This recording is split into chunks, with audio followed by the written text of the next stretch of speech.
ഇതാണ് നമ്മുടെ വീട്ടിലെ റംബുട്ടാൻ. നല്ല പഴുത്ത് നിൽക്കുകയാണ്. അല്ലെങ്കിൽ പറിച്ച് കഴിക്കാം. കുറച്ച് പാടാം പറിക്കാൻ, പഴുത്തയായതുകൊണ്ട്.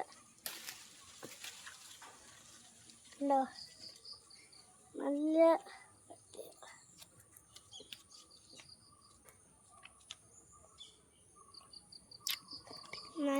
പഴുത്തതാണ്. പൊട്ടിച്ച് കാണിക്കാം. എൻ്റെ ഒടുക്കത്തെ പാടല്ലേ. പൊട്ടി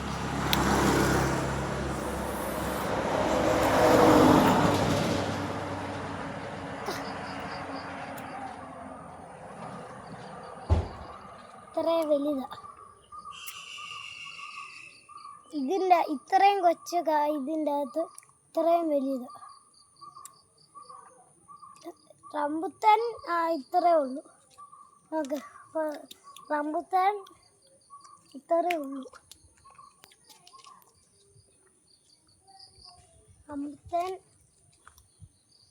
ഇത്രയേ ഉള്ളൂ. അല്ല,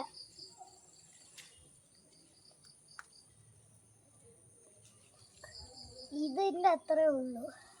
അതിൻ്റെ അകത്ത് പക്ഷെങ്കിൽ ഇത്രയും വലിയ മൊത്തം പഠിച്ചിട്ടുണ്ട്. അടുത്ത് നമ്മൾ അങ്ങോട്ട് കാണിക്കും.